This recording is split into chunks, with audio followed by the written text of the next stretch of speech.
If the 2008 presidential campaign were a human, that human would now be approaching its second birthday. Hooray, we're a toddler. Our remaining candidates have now been at this thing for something like 22 months. Seems like just yesterday this all started, doesn't it? Well, I think that means it's scrapbook time. The funniest, weirdest, and cringiest moments of our campaign toddler's existence, we've compiled them for you. Let's roll it. So there were the front runners. And my friends for change that's Day one.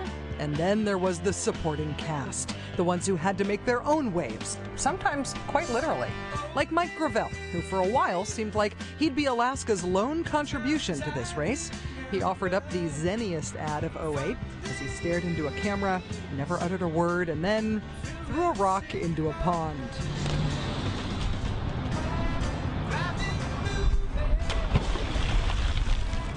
Dude. Better than the actual ad, though, was the explanation. When you throw a rock in the water, you're creating ripples into infinity. As I said, dude, how did he not win? Better yet, how did Tom Tancredo not win?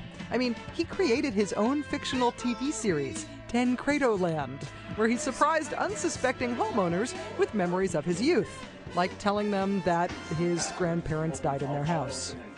Which means I think I just answered my own question about why Tancredo didn't win. They both died actually in that front room. I mean, in that bedroom off of the front room. Really? Yeah. And then there was, oh yes, Alan Keyes, God's gift to people whose job it is to talk about the news. Congressman Paul, what's the biggest obstacle standing in the way of improving education? Do I have to raise my hand to get a question? I'd like to address that question. I'm getting to you. No, you're not. You haven't in several go-rounds, so I have to make an issue out of it. I would like to address the question of education. Go ahead. I don't wish it to pass Go ahead, on. please. You have 30 seconds. They had a minute. Why do I get 30 seconds? You see, your unfairness is now becoming so apparent that the voters in Iowa must understand there's a reason for it. Alan Keyes, I miss you when you're gone. See you in 2012. And remember when people thought Fred Thompson would win this thing? That lasted right up until he actually started running. First of all, could I have a round of applause? Yay, Fred! Sure, you can get some applause. And we also applaud all the fake records set this year by the candidates. The nominee for the shortest debate answer? Can you reassure voters in this country that you would have the discipline you would need on the world stage, Senator? Yes. The nominee for the strangest college memory. When I was in college, we used to take a popcorn popper, because that was the only thing that they would let us use in the dorms, and we would fry squirrel and popcorn poppers in the dorm room. I bet you never did that. Too much information. How about the worst attempt at athleticism?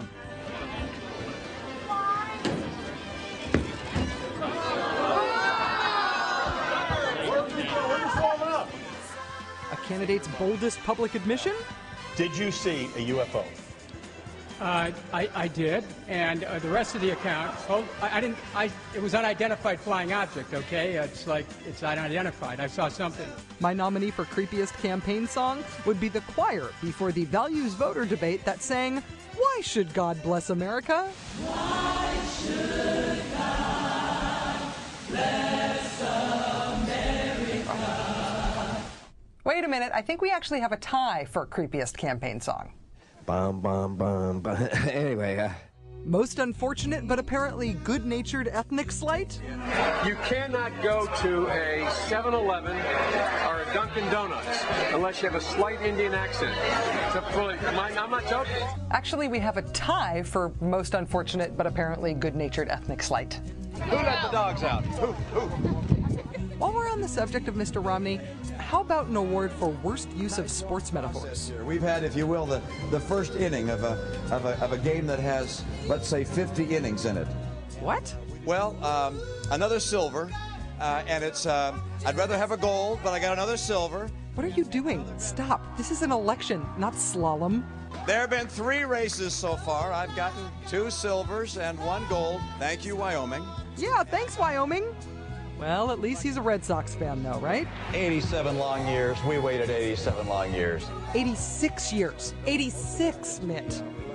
Okay, we should also recognize the most focused candidate. To talk about September 11th. I'm not talking about September 11th. Just because of September 11th. September 11th is part of our debate. What I did on September 11th. Best comeback? Rudy Giuliani, there's only three things he mentioned in a sentence, a noun and a verb and 9/11. I mean, there's nothing else.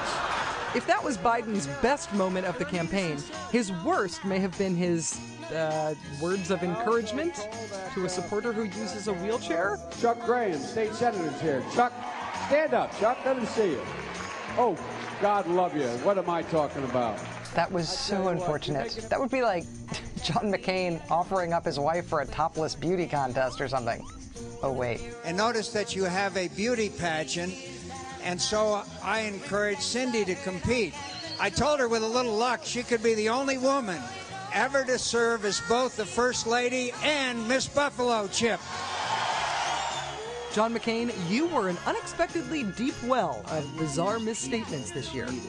I will veto every single bill with earmarks. I'm a proud conservative, liberal, conservative Republican. Hello, easy there.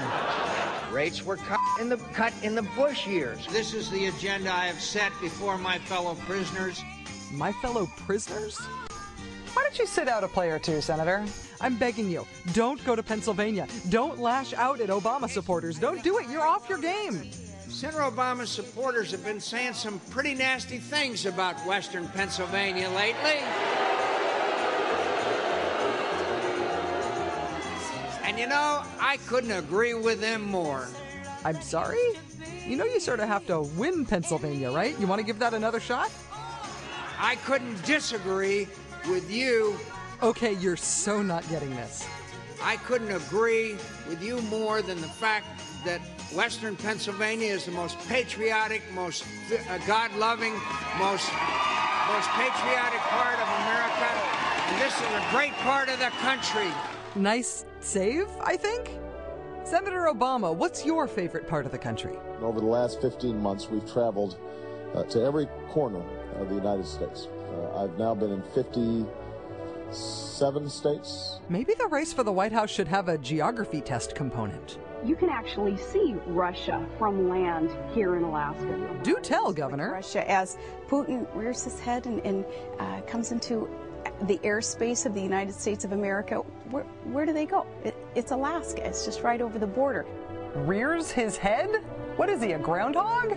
Unlike Governor Palin, for most of the campaign, words were Barack Obama's greatest ally, his best friend. You came together as Democrats, Republicans, and independents to stand up and say that we are one nation, we are one people, and our time for change has come. Words were Obama's greatest ally until they kinda sorta weren't actually his words. We have nothing to fear but fear itself, just words. We have nothing to fear but fear itself. Senator Clinton, any thoughts on this one?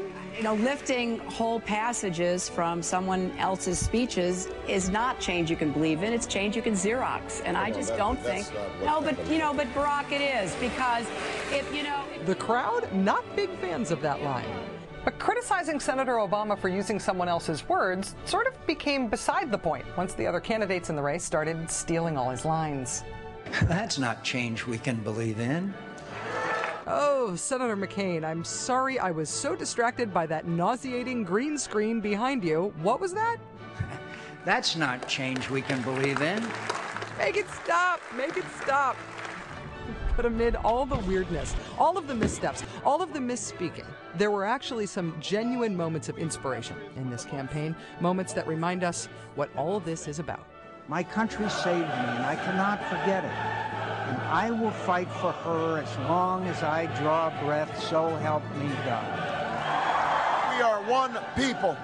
We are one nation.